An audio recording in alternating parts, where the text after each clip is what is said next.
Hello all, it's Ryan here. Firstly, apologies for my audio in this issue. Unfortunately, I tried to clean it up as much as I can, but I hope it doesn't detract from your listening pleasure. Hello and welcome to the Geeky Brummie show. Slightly different show from normal. We're having a Shang Chi and besean bonus episode special. So we have some special guests along with myself, Mr. Ryan Parrish, and Mr. Matt. Hi, Matt. We have Viv Yau and Amy Phung, who are here from the British and Southeast Asian Network. I always go with East Asian first, it's the Southeast Asian Network, isn't it? Hiya. I just want to clarify as well that I'm the other Viv Yau, so I am not Viv Parrish at Viv Yau on Twitter. I am the other one, basically. Yeah, so Viv, my lovely wife, who is kind of behind the scenes person who runs our Geeky Games account, her personal account is at Viv Yau, and Viv Yau, who is our lovely guest today, it's Viv Yau on Twitter. So if you've seen that, it's probably slightly confusing why we're having a guest called Viv Yau and a wife called Viv Yau, but two completely separate people. But lovely to have you both here. We are completely separate people. I'm happy to be known as the other Viv Yau if it makes it easier. No, that's fine. It's Viv Yau. That's cool.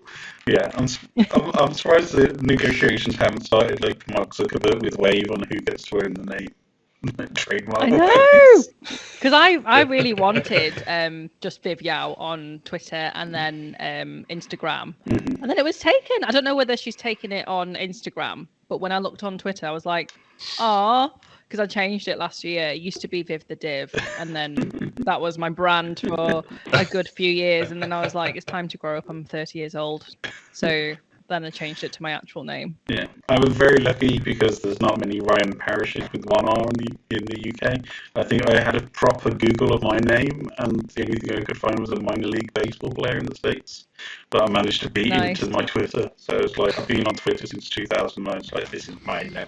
I'm never giving this. Yes, it's your brand. It's always good to have a little bit of a Google stalk. Yeah. Everyone does it, and if you say you don't, you're lying. I think it's the first thing anybody with an internet connection does, just like Google their own names, like who else is called me and what will they do? Yeah, I think there was a thing, was it a couple of years ago, where there was somebody tagged all the same named people into a massive group on Facebook in America. I saw that. Dropped coordinates and said, right, we're going to fight for the name, and the person who wins the name gets to take the name, and everybody else has to change theirs. I love that so much. I actually Instagram DM someone who was also called Viv Yau, and she's an opera singer. So if you Google Viv Yau, she comes up, and she's quite a well-known one, I think, in America. And I just messaged her on Instagram, being like, "Hello, it's Viv Yau as well, he." And then she replied back like months later, being like, "Oh hi, ha ha ha ha," and that was it. Awesome. So, well, shall we go into a little bit about what besean's about? So you guys started off at the start of the pandemic last year. So can you explain the inception of besean and what it was about and why you guys formed together? Yeah, of course. I mean, we kind of formed quite accidentally in the sense that we weren't looking to form any grassroots organization or charitable organization when we first, I guess, came together. So there's 6 of us in the organization. We're 6 East and Southeast Asian women, so we identify as EC, as a collective, in terms of the acronym. And essentially we came together because we saw the uptick of media publications showing people like us, East and Southeast Asian people, in relation to COVID-related media articles. And we noticed how much of an impact that was having in terms of hate crimes, hate instances, just listening to stories from family members of being verbally abused on the playground, on the streets. And it was really quite heartbreaking. And we felt this collectively. And so we came together through Instagram by different ways. We have our own podcast called But Where Are You From? And previously to that, I kind of started it by myself as a way to try to connect with people who were like me, essentially. And so some of us found each other through that way. We connected on Instagram. And then it was just by chance that 6 of us were also angered by the media. It was particularly one media outlet, The Guardian, which kind of tipped it over the edge for us when we pleaded over one article for them to change the image because it was unnecessary. We were talking about COVID and it was in a UK-centric article, and it was nothing to do with East or Southeast Asian people, and yet they plastered our faces everywhere, and we became almost like the poster children for COVID. And so they wouldn't do it, and they were adamant, and they were emailing us back with really, really awful responses saying that they could do it, but they just don't want to because they don't believe that this is having a detrimental effect on people. And so we essentially formed together to try to, I guess, just comfort each other more so than anything. We really wanted to just have that space to rant about the editor that was emailing back to us, and also try to figure out how the hell we tackle this beast that is the media. And turns out it's pretty hard to do. And in the meantime, we started a petition which really became the vehicle for talking about this issue, and it picked up a lot of momentum very quickly, and was picked up by Sarah Owen, who is Luton North's MP. She is of East Asian descent. She is mixed Malaysian Chinese, and she raised it in Parliament, which led to the first East and Southeast Asian racism debate in Parliament in UK history ever. And so that was a really significant moment for us. And people kept asking us, so who are you? What's this group called? And we didn't have a name. And so we decided to, during the height of lockdown, create this platform. Amy, who was part of our creative department, our head of creative, created the branding with Carly Wu, who is another member of our creative department. We call it creative department, even though there's 6 of us, because we just like to make ourselves feel bigger than we are. And yeah, we formed as besea.n, and since then, because of the fact that there has been such a need for a community that has never before existed, we now do all sorts of work in terms of our advocacy at both public and private levels. So we have our own content platform via our website, as well as our own podcast, But Where Are You From? We also host advocacy trainings with different organizations, corporate organizations, and we also try to challenge the stereotypes of East and Southeast Asian people. And I think most importantly, we try to spread joy in everything that we do. So with the launch of this year's first ever East and Southeast Asian Heritage Month in September, we were essentially the launch pad for lots of different East and Southeast Asian people to come together and celebrate us as well. You know, we've had a really shit year. All of us have collectively, not just East and Southeast Asian people, but as we know, everyone has gone through COVID and everything. And we really wanted to create an event, a month, to really just spotlight who we are, all the nuances and all the incredible people that exist within our communities, because there's some people doing incredible things across the UK in terms of our community. So that's kind of our main thing, and what really drives us is trying to spread as much hashtag ECJoy, essentially.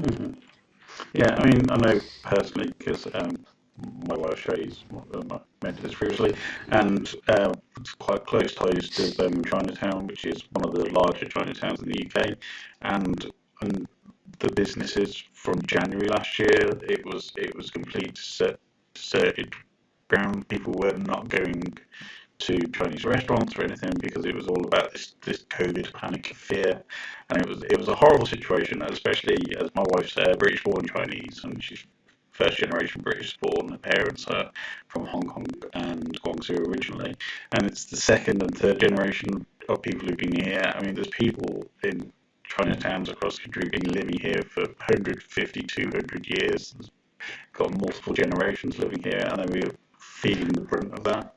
And I'm really glad that you guys have picked up that and taken a voice, because I think it's one of the voices that gets squashed a little bit. And I think that harassment really doesn't discriminate either. I mean, it doesn't matter if you've lived here for, you know, your families have been here for centuries or 2 generations, or you arrived here yesterday. I think everyone has felt this sort of heightened sense of anxiety around corona racism.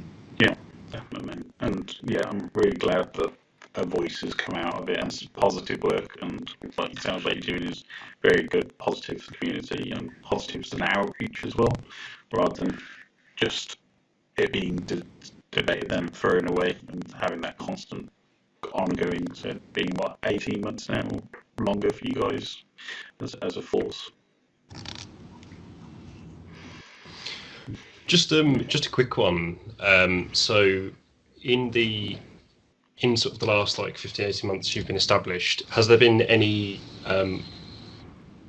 sort of core demographics, sort of age-wise, who have really sort of taken to what you do, or has it been quite evenly spread across the community? I think in terms of demographics, because we operate mainly online, so we have a very active community on social media and we operate digitally mainly. The reason being that when we set up, it was during lockdown, it was during the pandemic. So that was the main way that we were able to not only reach each other, but reach other people who were feeling kind of the same thing or wanted to feel validated as much as we did. So I would say, it's the younger generation, probably millennials, maybe younger, maybe a bit older. And I think we definitely want to do more outreach with maybe the older generation, because generally they're the ones who might feel a bit more out of touch, might not have certain social media channels. So it's so incredibly important to reach out to them because they might be the ones feeling a lot more isolated. So, to combat this slightly, we actually translated a few of our EC Heritage Month content into various languages, just in case people didn't have English as a first language.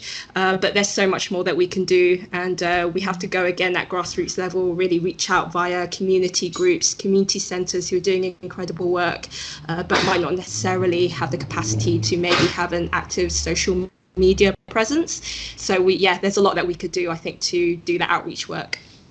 Yeah, we certainly are doing the work that the community centres that have been here for a long time, they've paved the way for us in terms of creating those communities on the ground. I can think of one example where we did a workshop for China Exchange based in London's Chinatown, and we were really pleasantly surprised to see there was older Asian aunties that were there, which was just the cutest thing. And we talked a lot about, do you remember, Amy, that this bit that really, really touched us when we were talking about the term microaggressions and what that meant and really breaking that down. And one of the Asian aunties said afterwards that it's something that she's experienced her whole life, but she never had a label to name what that was. And she was really thankful to now be educated on that in terms of her experience and to have the language for it. And that touched me so deep. It was, I think, a moment that will stay with me, because I think, yes, we have been quite I guess digitally focused, and I think there are so many more communities that we haven't even begun to do more work with, thinking about not just people who don't speak English as a first language, but migrant workers as well, who may not have access to the internet or be, I don't know, present online in the same ways that we are in terms of our privilege. And I think there's way more we can do in terms of outreach into those communities. Awesome, thank you. So for most white people, like myself and Matt, probably our main ways to experience Asian culture has been either through food, which is in the restaurants, it's Szechuan, Hong Kong style food, Korean pho restaurants, which seems to be popping up a lot more, and Asian cinema. So Asian cinema seems to be having a really big growth recently in the West. So we've seen Shang Chi, Crazy Rich Asians, Parasite, which was Oscar-winning, The Farewell, which is a film my Viv really loves. It's that kind of Asian thing. And more recently, we've got to mention it because everybody else is Squid Game. So what do you think about the growth of cinema in the West? Do you think it's trying to tell that story a bit more elegantly nowadays? I definitely think so. I think that it's really nice that people of East and Southeast Asian heritage are taking ownership of their stories. Now they're the ones who have grown up and are able to take on those jobs, those writers' jobs, directors, editors, anyone within the film industry, now able to sort of pave that way. And of course, there have been films that have come before, most famously probably Bruce Lee, someone who was around the 60s and was the really first prominent East Asian character in cinema. But again, he came up with a lot of struggles, didn't he? I mean, he was not allowed to be romantic lead, for example. He could only be this martial artist, but he couldn't be someone seen romantically. So there were still barriers there. So it's really nice that it's starting to come through, but it's still kind of a shame that's only just starting. I mean, we're in 2021. Surely now there can be an East Asian man who can, look sexy, and that's been denied to them before, which is really upsetting because of this. I think I've forgotten the name of this. It's a Hollywood kind of act that they had enforced where there were not allowed to be any interracial couples or any. Code. That's it, yeah, where they were restricted in terms of showing that on screen. And then, there's this Fu Manchu stereotype, which again really exacerbated that yellow peril, put EC people in the light of someone who's a villain and not someone who could be loved or trusted. And so, yeah, there has been progress, but I think it's slow. But of course, I'm still happy and it's still brilliant to see. Awesome. Yeah. I do agree with that in terms of the emasculation and dehumanization of East and Southeast Asian men in cinema. And we still see it today now. Like there's a Netflix trailer, which I haven't watched yet, where there's an Asian man who's essentially falling in love with this white woman. He ends up being the sidekick best friend and he's never the main character. And it's just like, when are we going to move away from that kind of the stereotypes of East and Southeast Asian men being like effeminate and unworthy of love as well? I think those stereotypes are really damaging, and they've lasted and they've stood the test of time, unfortunately, when we look at cinema and moving widely from that. When we think about East and Southeast Asian women and the hypersexualization of East and Southeast Asian women as well, and how we are stereotyped to be silent, submissive, or just completely one-dimensional in terms of our sexuality and who we are. Those have had detrimental effects. Like when we think about that phrase, "me love you long time," it came from one film that depicted a Vietnamese sex worker, which is still said to East and Southeast Asian women to this day. And so I definitely think the growth in terms of the reclaiming of the narrative is really important, where we're not seeing East and Southeast Asian people from a Western lens, and we're able to own that narrative more so with more Asian cinema in the West. Yeah, and I think Bong Joon-ho and Wong Kar-wai and directors like that seem to be bringing that story to the West, and as I said, moving away from that Asian cinema. It's all just kung fu films. Yeah, I think just to kind of build on that point of what you said, the whole Western view, it is very much the Orient or the other, this kind of either something mystical or something to be feared. And even though that's been the way ever since like colonialism, it's ridiculous to think that we're in 2021 and even though there is progress, it is still these tropes. They're still always the same. There's not really many that have actually broken the barrier like that. So yeah, really interesting. Yeah, and once you see it, I think you see it everywhere. It's not just even like the depiction, but then there's also the erasure. Like even in very progressive or racially diverse, and I say that in quotation marks, films, we still see complete erasure of any East and Southeast Asian people. Like there's just none, and they've tried so hard to be inclusive, and yet like I don't see people like me in those types of programs or films still. And so I think that's also an issue where if we're depicted, it's depicted in a way that isn't just doesn't bring in the nuance of who we are, and if we aren't, it's just you notice the erasure everywhere. And I think that's been a case in Hollywood very much so, where every type of Asian actor, East Asian, Southeast Asian actor seems to be interchangeable. So it's done a lot in the past. So James Hong, for example, has played multiple characters, but he was like the go-to Hollywood if it was Korean, Japanese, Chinese, regardless of where this character was from. It was kind of be a staple 5 or 6 actors who just rotate in and out films. And I think now people are picking up on stuff like Squid Game and Parasite and realizing it's not just one giant country called Asia. There is differences, the same as it wouldn't be the same as getting a German person to play an English person or a French person to play a Swiss person. It's like finding the right character for that role. Yeah, absolutely. And I think even that term of like Asia as a whole, like where we describe Asian people specifically within the UK, we are usually talking about South Asian communities. We take that language, I think, from America a lot in terms of Asian American, but I think that's why when we kind of first started to think about who we are as a community and like trying to almost create that space for specifically East and Southeast Asian people is really important in terms of that terminology of which communities are we exactly talking about. And I'm not saying that, like, sometimes I do reference myself as Asian, and I do say that sometimes there's definitely times for that, but I think it's also important as well for us to be specific in terms of who are we actually talking about in terms of those communities. Yeah. And also, I think understanding our privilege as well, because even when there is representation, it does tend to be Chinese people. And of course, then I feel seen. But then how about stories from Vietnam or Thai people or Cambodian or Burmese? There's such a plethora of stories. We've barely scratched the surface.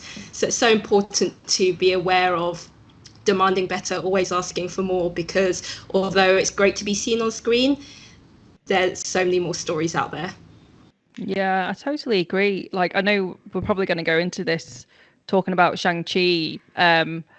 Obviously, it's rooted in Chinese mythology, and I've seen quite a lot of discourse around the film in terms of if it wasn't Chinese centric, would it have got the hype in terms of the Asian community if it wasn't a Chinese film? And this was specifically from someone who is Filipino.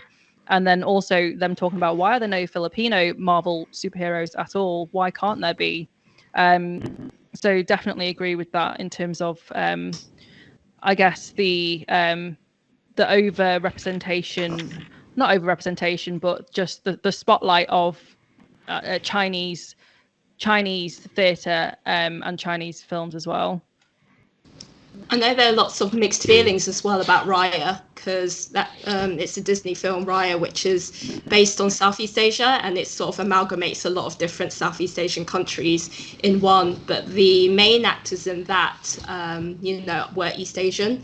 There were a few Southeast Asian main cast members, but actually quite a few of them were East Asian. So yeah, again, I think it's really important to address that, acknowledge it, and then hope for better next time. Thank you. It's a really good point. So kind of building on that sort of topic of wide representation, you were invited to the premiere of Shang Chi. Was it good to see a celebration of sort of talents from sort of across the Asian diaspora, or yeah?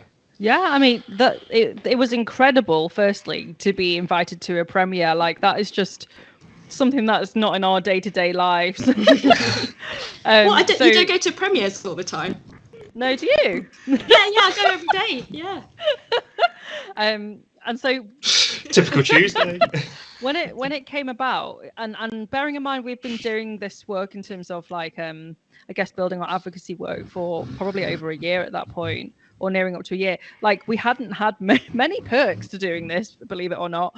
And so it was really nice to be invited to something where we just get to celebrate with our mates, and that was a really significant moment, and I think it's also really important to just sometimes just allow the space for us to just have joy and just feel joy without kind of almost picking apart the issues within the communities as well. Like, that night, I speak for myself. Like, I was very, very giddy that night, and we were kind of seeing celebrities popping in and out. We were told by security to go back upstairs to the theatre room, but we wouldn't. I think we would have been kicked out had we carried on any more.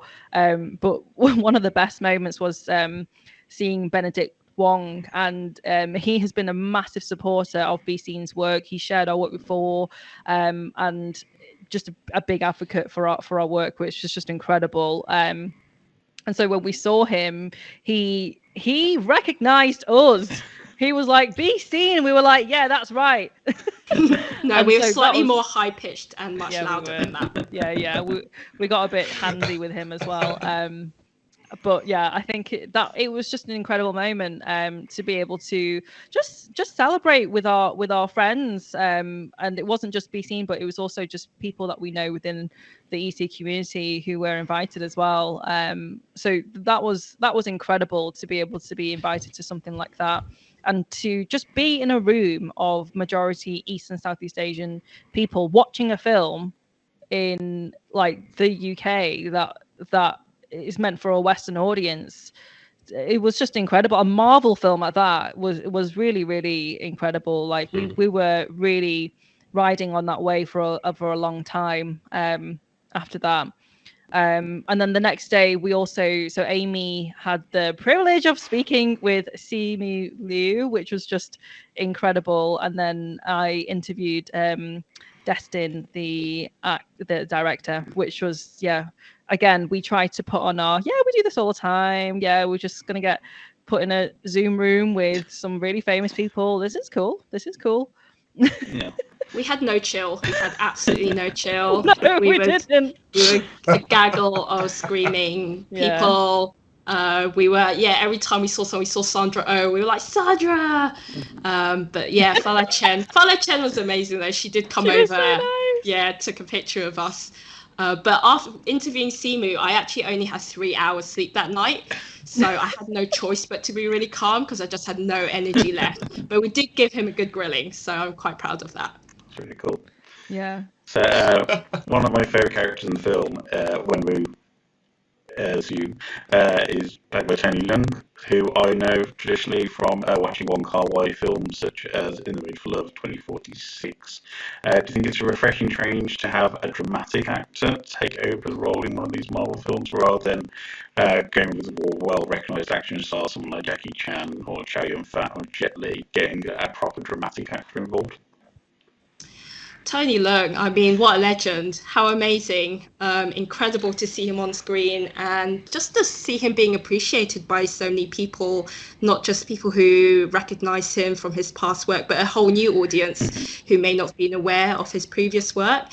So, I completely agree. It was really good to see someone like him bring a new dimension to the character of Wenwu, because I'm fully aware that the original character of Shang Chi's father was based on Fu Manchu. Yep. So, very terrible stereotype, exacerbating this yellow peril.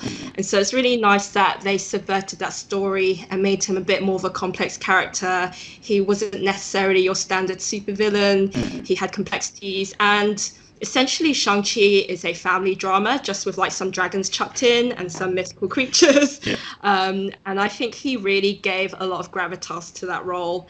And I, every now and then on my Instagram, I'll just post a picture of Tony Leung. I'll be like, here's your weekly dose of Tony.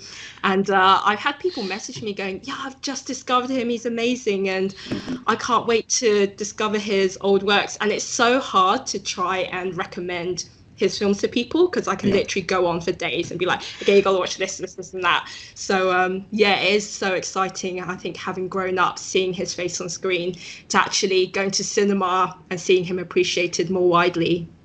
Awesome.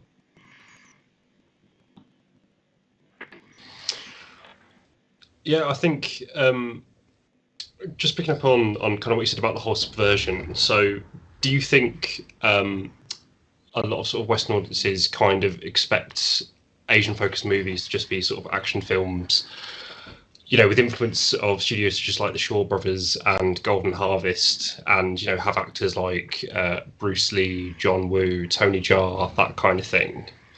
Do you think that's the expectation still, and Shang-Chi has kind of subverted that.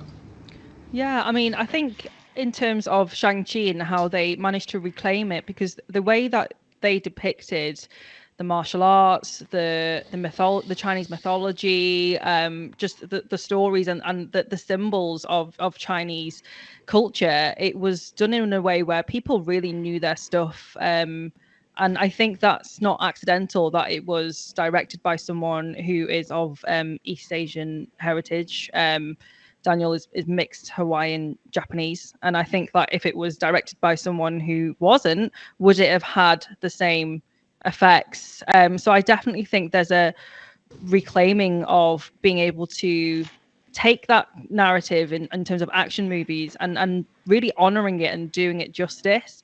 I think in terms of, and I'm not a film buff as well. Like I've watched your stuff, and I know you guys know a lot about film, so I feel a bit on the spot here. But I do think with those action films and the depiction, like we mentioned, of East Asian men, it again, like we said, just exacerbates the idea of yellow peril and Orientalism.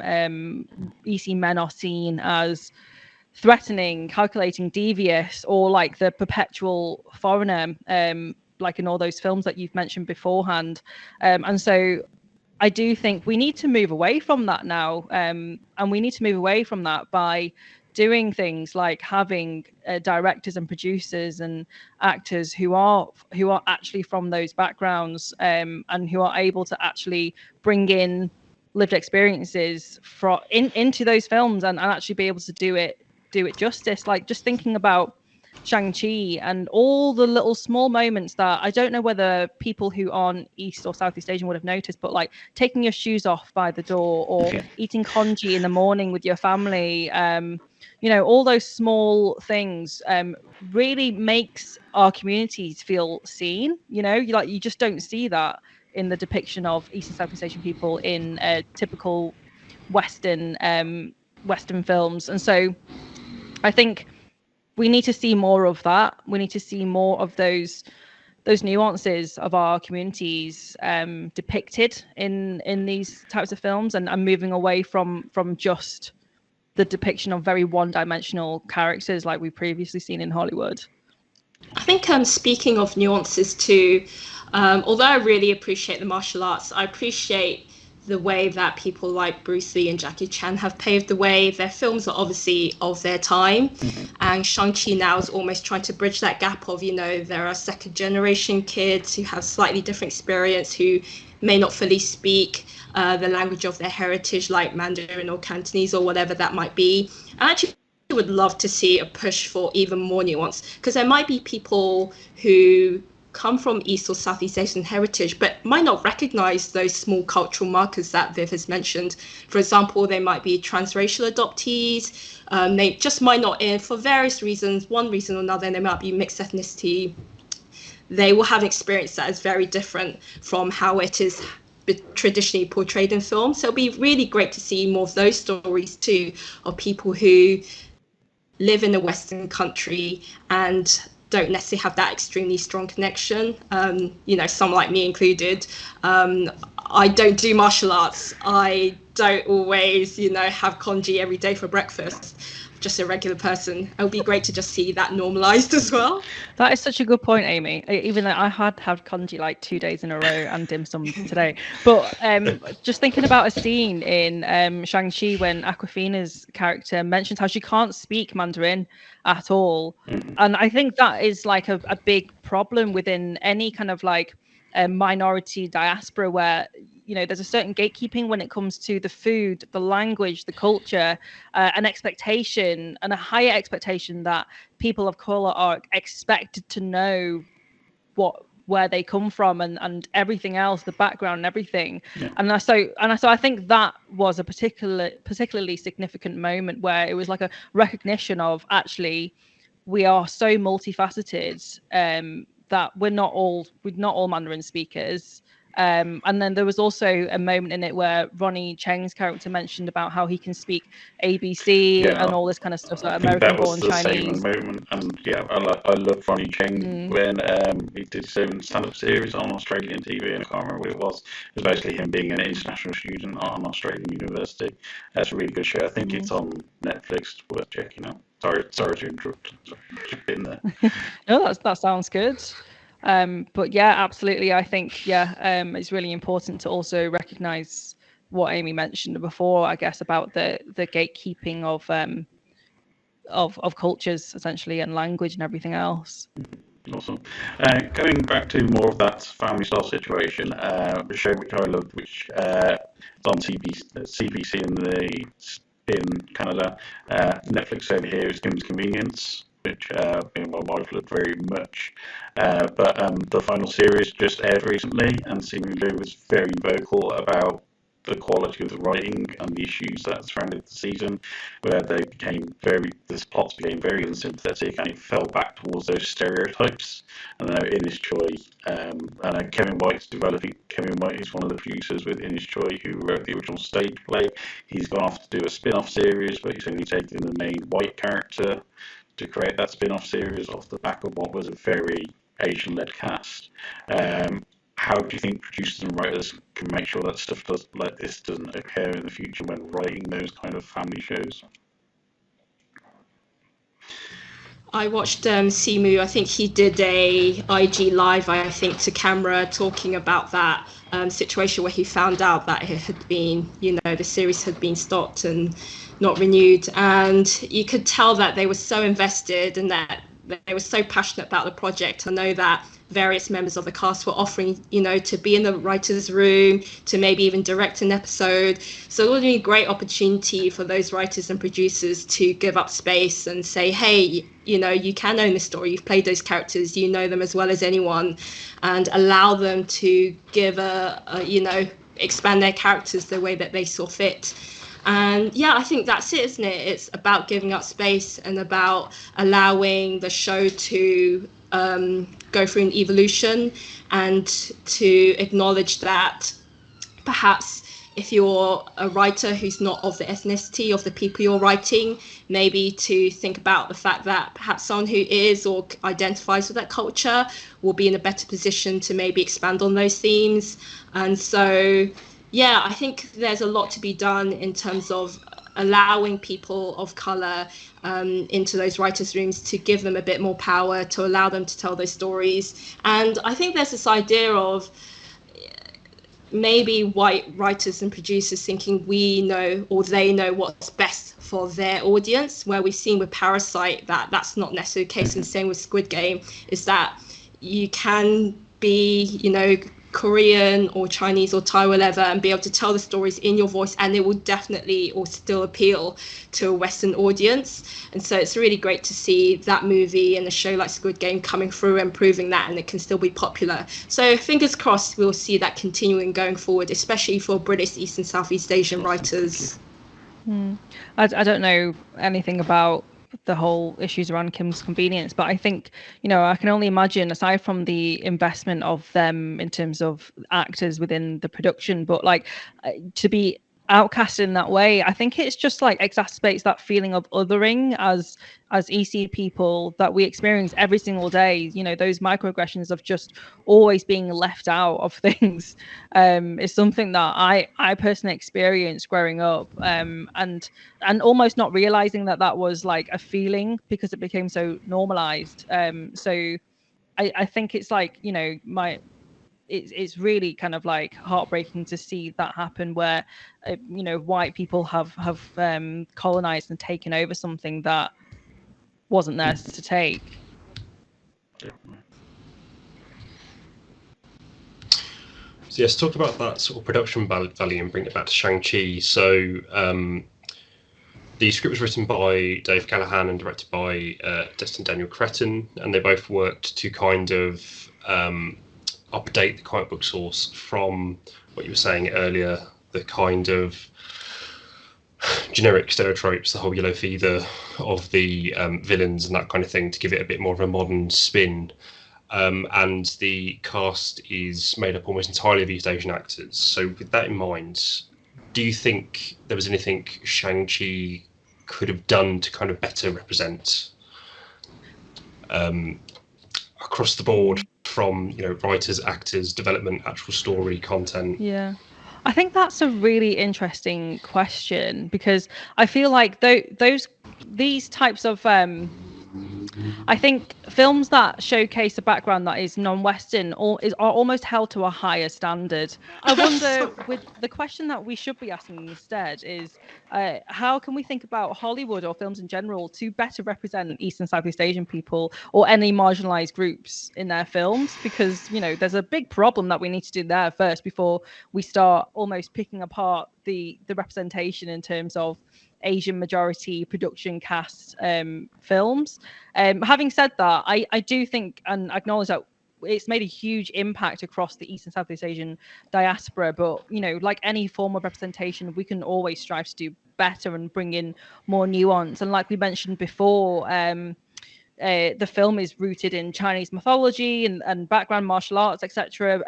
But how can we also think about those who are not spotlighted at all? So like I mentioned before, the Filipino community have talked about this before. I've seen it on TikTok and Twitter, and how would there have been an entirely different reaction if it wasn't a Chinese-centric film? So I definitely think, you know, with anything, we can look at things more intersectionally. So how can we bring in more queer actors? How can we bring in anyone from the EC diaspora that isn't Chinese, any mixed ethnicities, any person with disabilities, for example? So I think representation is something that constantly changes and evolves, and there's more nuances that we can always bring in terms of what representation actually means.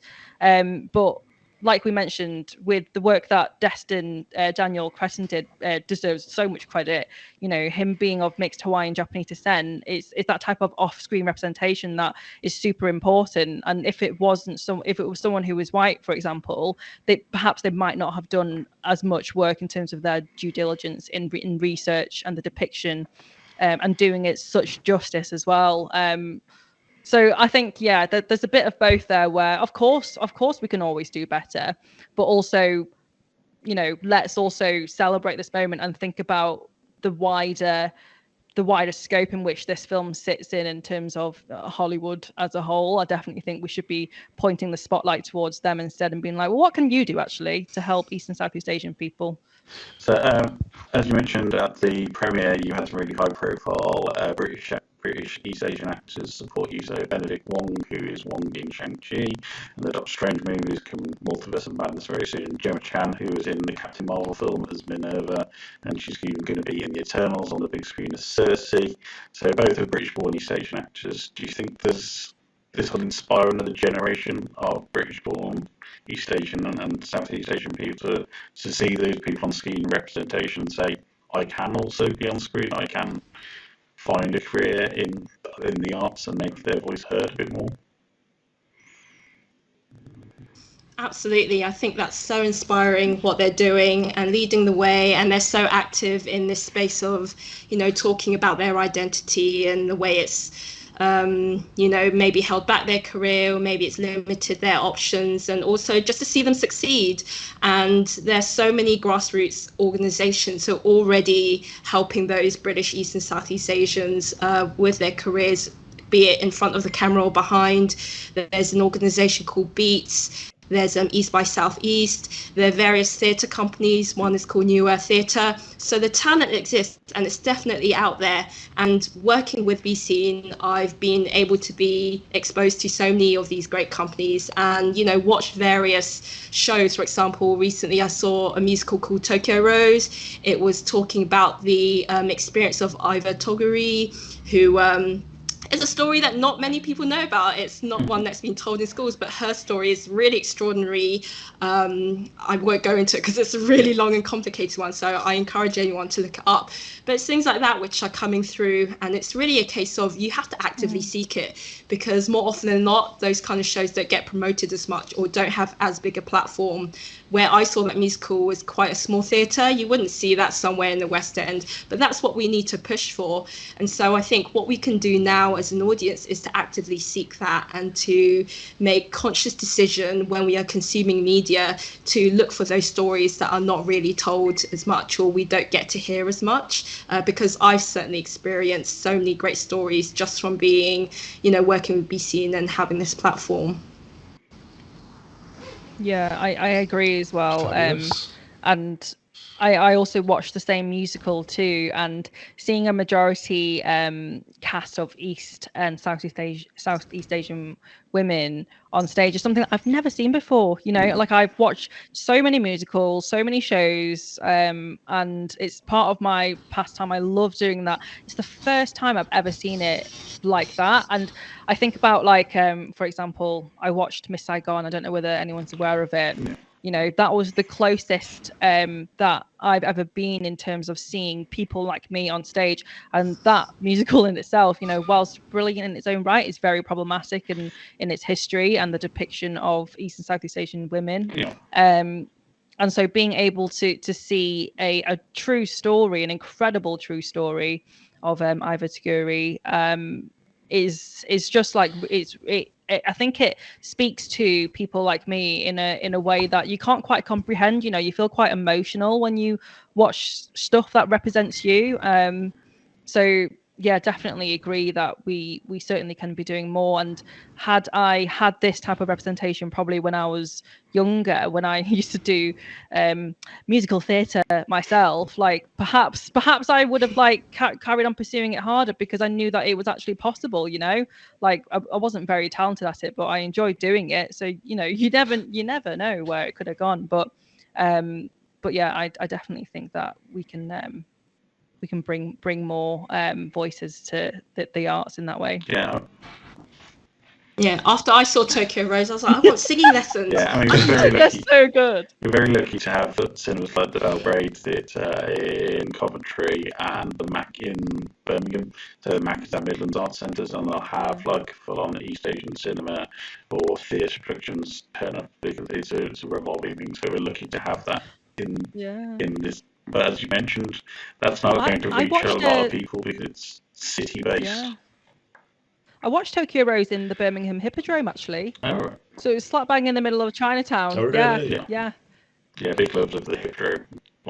It's one of the most beautiful theatres to go and watch something. Yeah, it's amazing. And then I got Chinese food after. Yeah, centre of Chinatown, best place to be, South Side. So talked about kind of moving forwards. So The Eternals is directed by Chloe Zhao, fresh off of her wins for Best Director and Best Picture for Nomadland. Is it good to see such a big studio like Marvel move towards story and focused directors? Yeah, I mean, from what I've read, I mean, I've not actually seen any of her work, but from what I've read about the Eternals movie, it feels like she's trying to reimagine the Marvel universe in terms of it not being a mostly white-led film, and she's purposefully done that, and in terms of not just kind of ethnicity, but also like bringing in people. So they've got the first deaf superhero, which has never happened before in the Marvel universe, the first gay superhero as well, or openly gay superhero.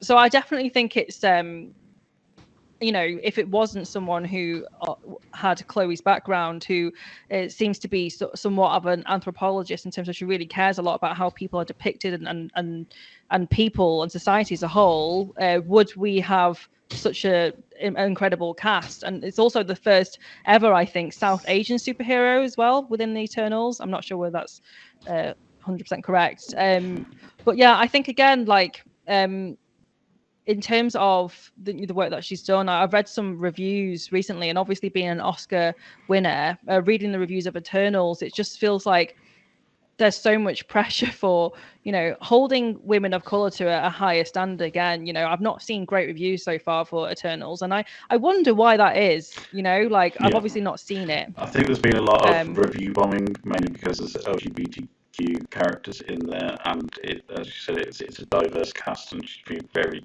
strong to get a diverse cast in there. And you've got Kunal Najani, who's Silicon Valley. You've watched that; it's brilliant in that. It's really good stand-up. having that mix of actors. I think a lot of people who are precious about their comics and how they expect things to be depicted on scene and review Bond the film before it's even had a chance to come out, which is a massive shame, and it shows how much work there still needs to be done with audiences to say this story is not just about you, it's not just about white men in tights being the saviour of mankind, which is kind of where we've moved from in cinema. If we look back 10, 15 years, it's all about, unfortunately, it's always been the white saviour voice because these are very American comics that we've had. So Superman over the years, Iron Man, and like moving away from that and trying to break that stereotype of the superhero always needs to be this white saviour who comes in and saves the world. Yeah, I think that's a problem for some audiences who are still stuck in that 80s, 90s mindset. It is such an issue, and even when I was looking at the reviews for Shang Chi as well, you know, there was a review that had like thousands of views, and they quoted Simu basically saying that this film is for people who are like him, and the person quoted it saying, "I don't understand why he said that. I don't really understand what that means." And it's like, well, of course you're not going to understand what that means. You're a white person, and the reviews were really damaging, and I had to stop watching it because it was pissing me off. You know, like it was just like, why can't you give it the same space that you would do any other Marvel film? And even like, you know, I've seen Marvel films such as Shang-Chi and Eternals being compared to Endgame. And what are the differences here? Endgame is majority white cast. I don't know who directed it, but I'm assuming it's a white man. It's the Russo brothers, who are two white men, yeah. Cool. Yeah, exactly. Yeah. Two of them. Yeah. Double the trouble. Yeah, so you know, what is the common denominator here, you know, in terms of these Marvel films getting more bad rap compared to the other Marvel films, you know, question mark. I don't know. Yeah. No, I think that's a very strong point.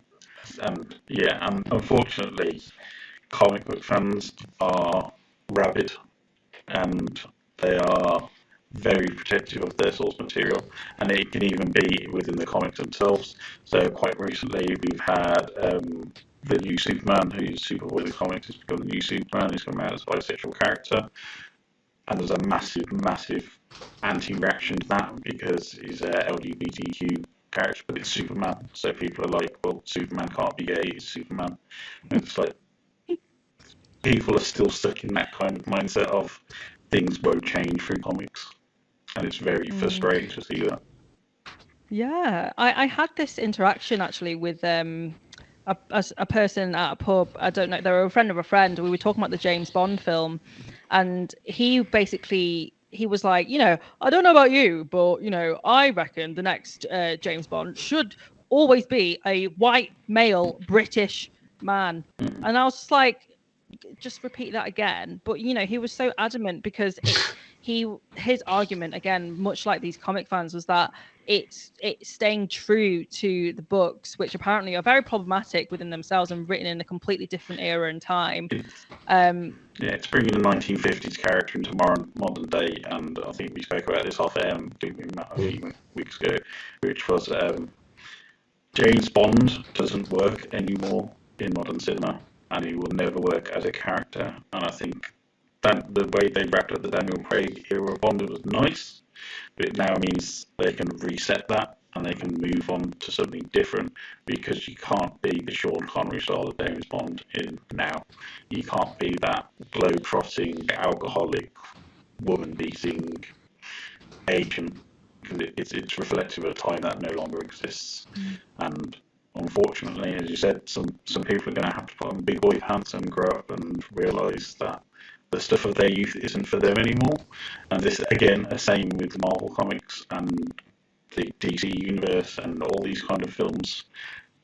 It might not be for you anymore. It was the same when Doctor Who got reinvented as a woman, and there was a massive backlash against that. And it's like, this is a show for children. It's on at 7 p.m. on Saturday. Doctor Who is a show for children. It was designed as a show for children. Yeah. And if it's not the same as when you were a child, you don't have to like it. I can definitely understand why people are so protective over it too. Like, same for me. I can get really into certain things. Like, I really love Lord of the Rings, and so I was really protective about how the films were. And at the end, you've got to let it go. But I really feel that the science fiction genre and maybe fantasy genre, that kind of type of literature as a whole, in a lot of ways it's meant to be a mirror up to reality. So yeah, there are fantastical elements, and it's meant to show people what's possible within the realms of reality, and takes elements from real life and makes them fantastical. And so the idea that Spider-Man might be gay or bisexual, or there are people of color in a fantasy universe, can offend people is actually quite funny, because you are looking at a mirror of your reality. This is real life. So if you're angry about that, you've really got to start assessing the things around you, and come to terms with it, because essentially that's what they're depicting, what they're portraying is what's real. With sci-fi and fantasy stuff is people have this canon view, and it's got to be canon or it's got to be expanded. Star Wars is one of those particular ones where there's canon Star Wars, and then there's the expanded universe, which is all the fun stuff that we can do. So I don't know if you've seen it on Disney Plus, the recent Star Wars Vision series, which is where they got a lot of very famous Japanese anime studios, and they've all made like 5-minute short films, all different aspects of the Star Wars universe, and that's classed as expanded universe, and it's not canon because things happen in there that wouldn't happen in the normal Star Wars universe. But it was kind of like basically like Marvel's What If, but in Star Wars, but they got some really nice anime studios into it, so it was good to see. And again, people were moaning about that online. Oh, this isn't Star Wars. It's like in a Japanese village. They're like sword fighting. And it's like, you do understand that Star Wars is a direct rip-off of an Akira Kurosawa film called The Hidden Fortress. From start to finish, George Lucas took that film, slapped over a bit of sci-fi sheen, and then presented it as his own work. Why am I not surprised? Are we going to get some comic people trolls then? Oh, probably, yeah. It's engagement. It's always good. Lots of numbers. There's nothing better for numbers than angry nerds. All press is good press. That's going to be so good.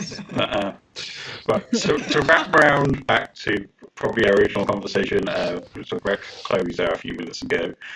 She's been censored in China for her views, especially around the political views.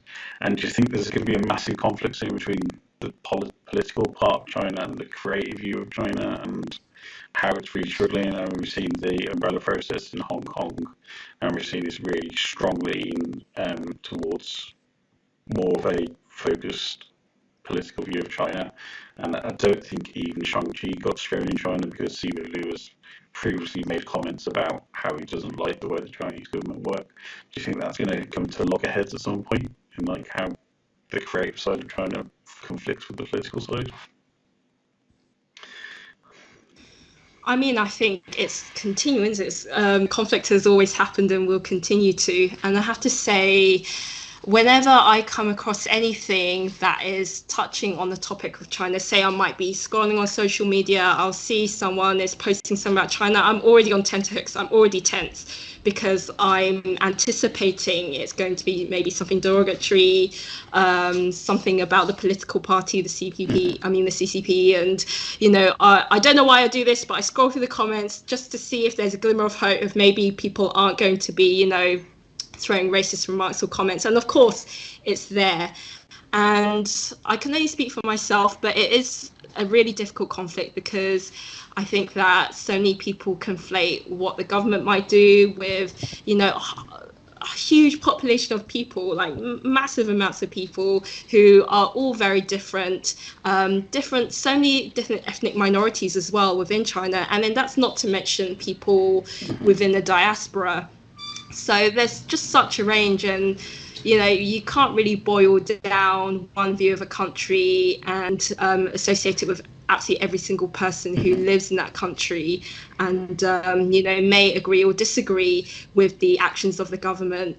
And you mentioned it conflicting with the creative view of China, and it's such a hard question, and it's sad, because you don't want those two things to have to necessarily have to do battle, and for people to have their views of the creative things that come out of China. I'm sure there's brilliant cinema that comes out, and for that to be automatically denigrated because of its association with the country.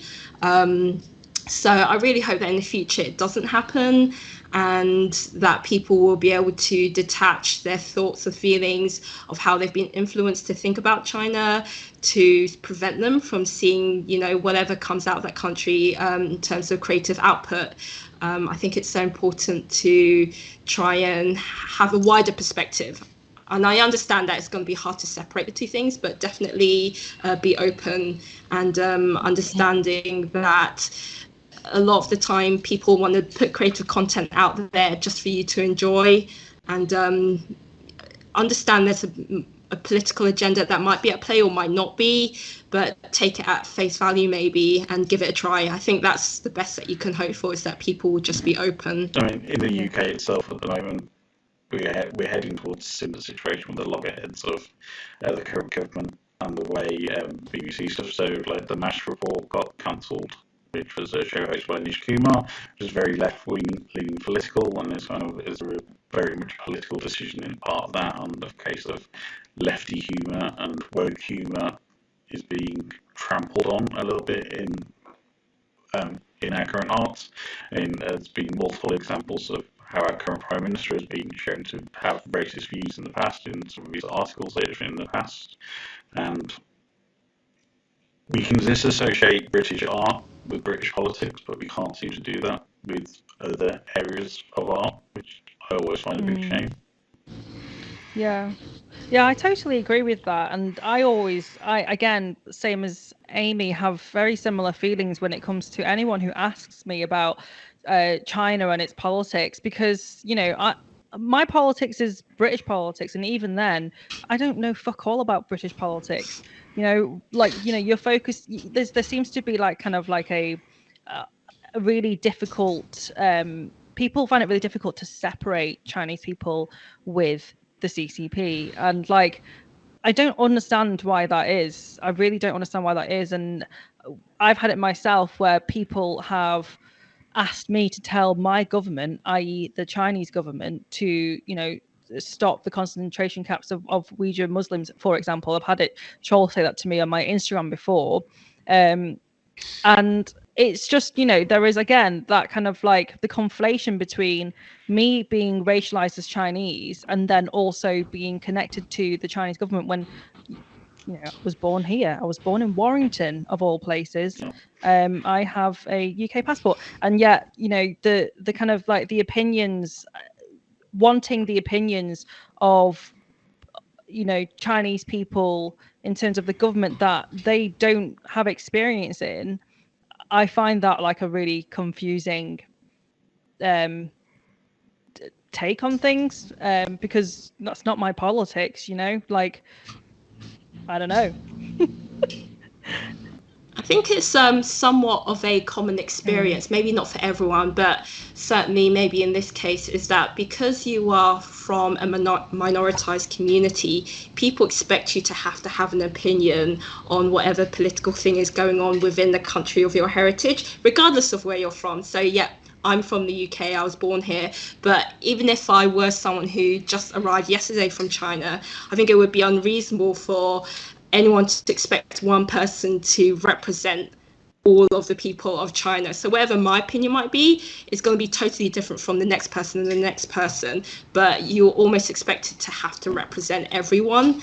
And I think it's so important to start realizing that that's definitely not the case. Like Viv says, you might not have an opinion at all. You just want to get on with your day, get on with your life. Everyone's struggling. We just want to be happy and not have to think about these things. So yeah, I think that's just something to We just consider. want to get on with our day, eat our crisps, That's what I want eat to our do. dip, have our food and just nap, watch shit TV shows, and that's it, really. Yeah, I think that's a very fair opinion, and it should be the same for everyone. Everybody's going to have their own interest in life, and everybody's going to have completely varying interests from person to person. But expecting to be able to represent an entire country because you're a minority, I think, is a very unfair position to be put into. I think something interesting is kind of happening for especially sort of the stereotypical white English man over the last 2 years. Also, really since kind of Brexit as well, because we've started to get a feel of what it's like to be someone different in terms of Brexit. Kind of what you were saying before, it didn't matter which way you voted or anything like that. To sort of friends abroad, they would talk to me and they'd go, "Oh, so are you guys sort of like, do you not like Europe and that kind of thing now?" And you're like, "Well, no, that's not the view of every sort of like English person." And then the same with things like the World Cup and that kind of thing. The way English sort of fans acted got massive backlash across the world, and it reflected badly on the entire sort of the world's kind of perception of what is an English person. And I think even though it's not to any sort of degree as extreme, I think people starting to get a taste of that medicine, if that makes sense. That their view of the world is not what everyone else sees, and actually, rather than this whole Rule Britannia, we're amazing, actually there's a whole other waft of opinions and stereotypes that we're not aware of, that we are perpetuating or we are considered to be, if that makes sense. Yeah, I guess it's almost like that feeling of, obviously at the moment it's a Tory government, so if someone from another country coming to you saying, "Oh, you're a white British man, you must support the Tories," and that's it, and not giving you the benefit of the doubt of thinking, you know, there are various other parties and political beliefs, and just pinning that down on you. So yeah, I guess it's similar in that way, just someone believing just because you're this ethnicity must mean you support that particular political agenda. Yeah, totally. I mean, even thinking about this space that we're in now, I didn't think I would be talking so safely with two white men about these topics with you know, and feeling in a space where we can do that is you know, something that is also very incredibly important, to be able to have these platforms and have white people to just, you know, listen and learn with us as well, I think is incredibly important. So yeah, thanks so much for having us on. Thanks so much for being here. I mean, so to move on to the film, the reason we're releasing it now, it's Shang Chi is streaming on Disney Plus from the 12th of November, so it should be roughly around the time that this video launches.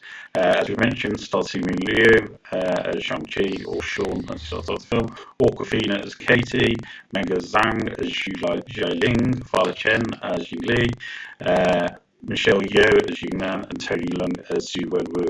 And we also get Benedict Wong and Ben Kingsley's reprising his role as Trevor Slattery. So if you've watched the previous Marvel Cinematic Universe, you will recognise him as he was the Mandarin character, which kind of becomes an important plot point. So spoilers throughout, but as we get into this, so if you've not seen it, wait till you've watched it on Disney Plus and then go back, hopefully. So I think overall view of the film is probably a good place to start. So, Viv, what did you think of Shang-Chi as a piece of cinema? I thought it really did the Marvel universe so much justice, and I think I had a lot of hopes riding on this film because it was a majority Asian cast. I was really rooting for it to do well, and I think it was just a brilliant action movie in itself. You know, the pace was brilliant.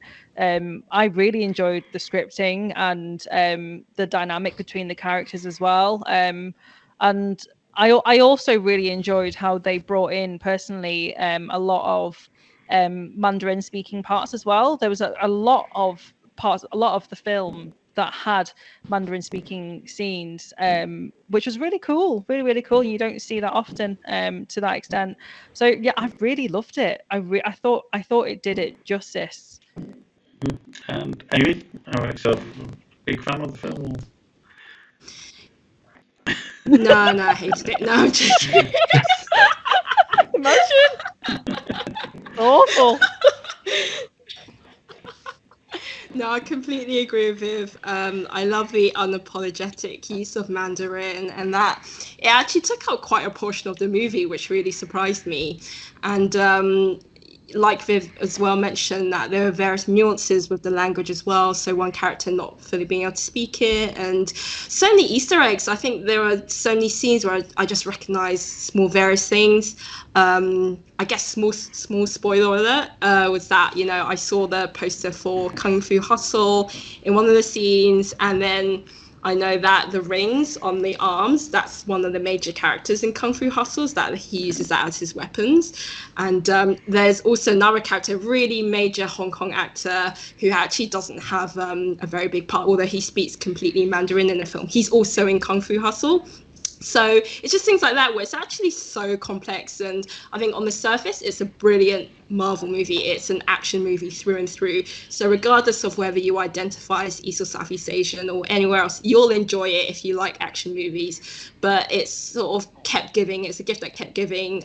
If you were someone who is familiar, say, with, you know, those really famous films in Hong Kong cinema. So yeah, I absolutely loved it, and I remember watching it during the premiere, and I was surrounded by all my friends, and we're having popcorn, and the atmosphere was so great, and I just felt very validated and very seen. Matt, how about yourself? How did you feel Shang-Chi stands up? Yeah, I enjoyed it. So in terms of Marvel films, I can kind of take them or leave them most of the time. Like, I enjoy watching them, but a lot of them are quite forgettable to me. But recently, last couple of films that have come out, you're seeing a bit more of a concerted, I think, effort from Marvel, and Shang-Chi was one of those. When I first saw the trailers, I was interested, but I was very much thinking of, is this just going to be a lot more of the sort of like Kung Fu style just in the Marvel universe? And I think what took me by surprise was what Viv said. It's very much actually all about family. So centric about family, and it does it in such a nice, subtle way that kind of weaves throughout the entire film.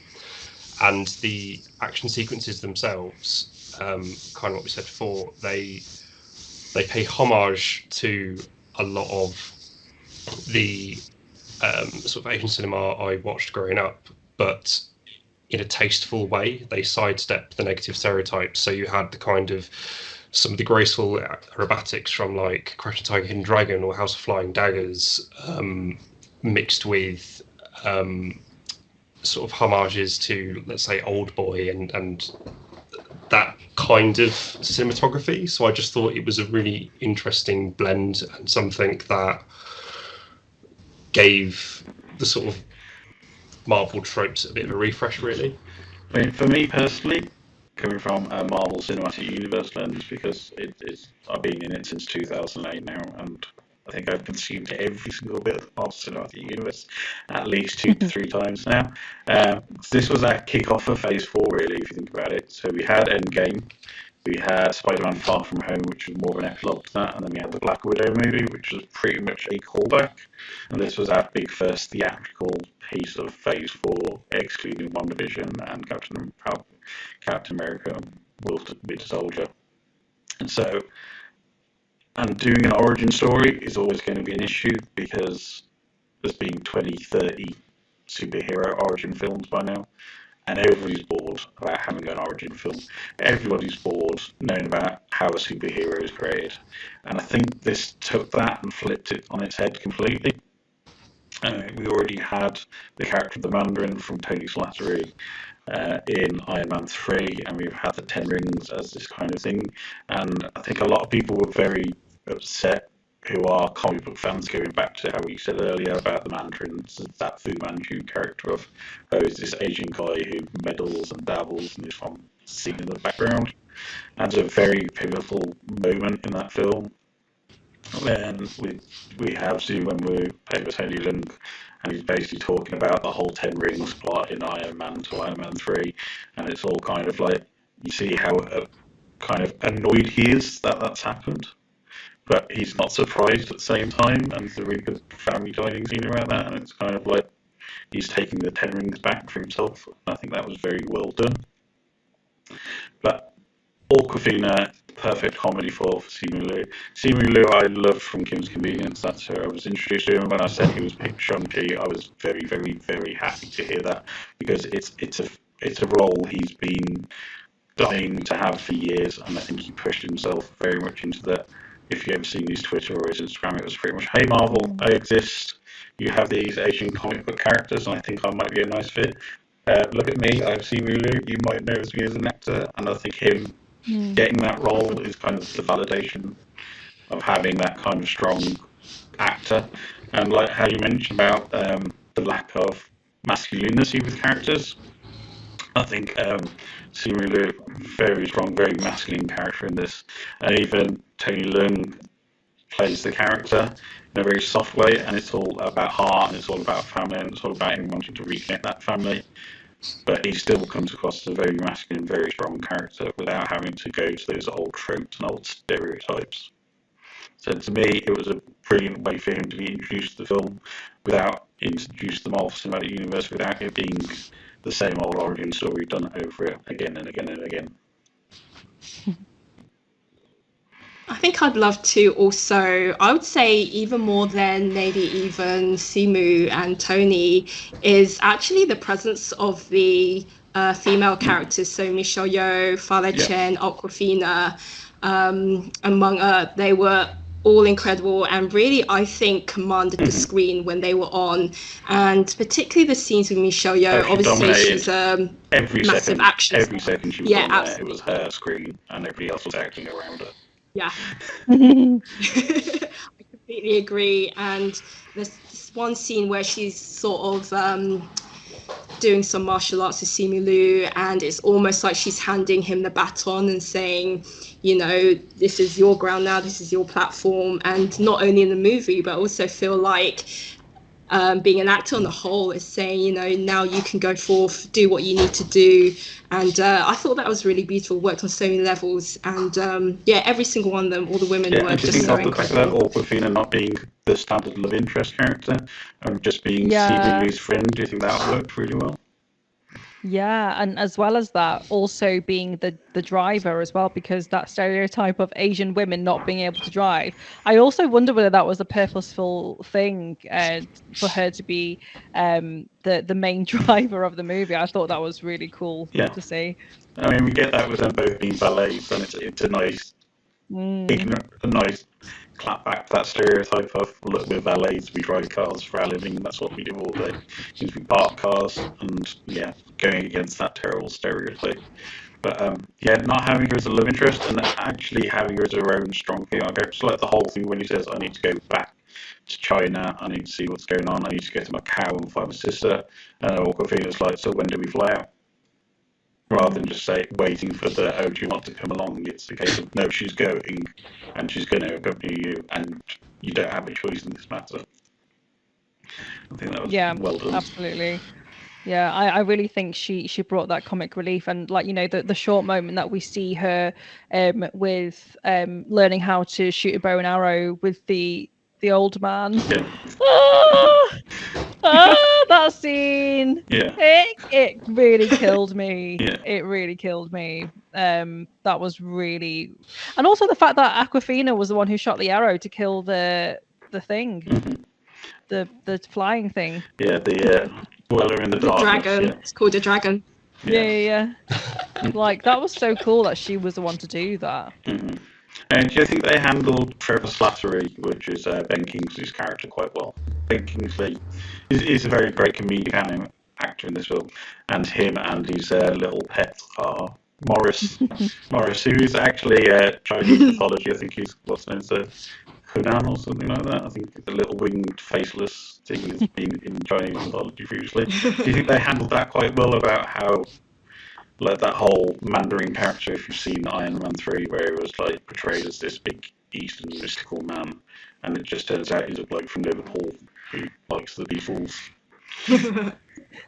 I loved it. I was so thrown off at first because I wasn't expecting it at all. So I was like, what is going on? Who are you? Why do you have a Liverpudlian accent? I don't get it. But then after a while, I really started to like it because I enjoyed how it almost subverted the idea that usually it's the EC character who's a sidekick, who's a comic relief, who's the person you laugh at and that you poke fun at. And so it's actually really nice to then see that go the other way. And he's actually now the supporting character.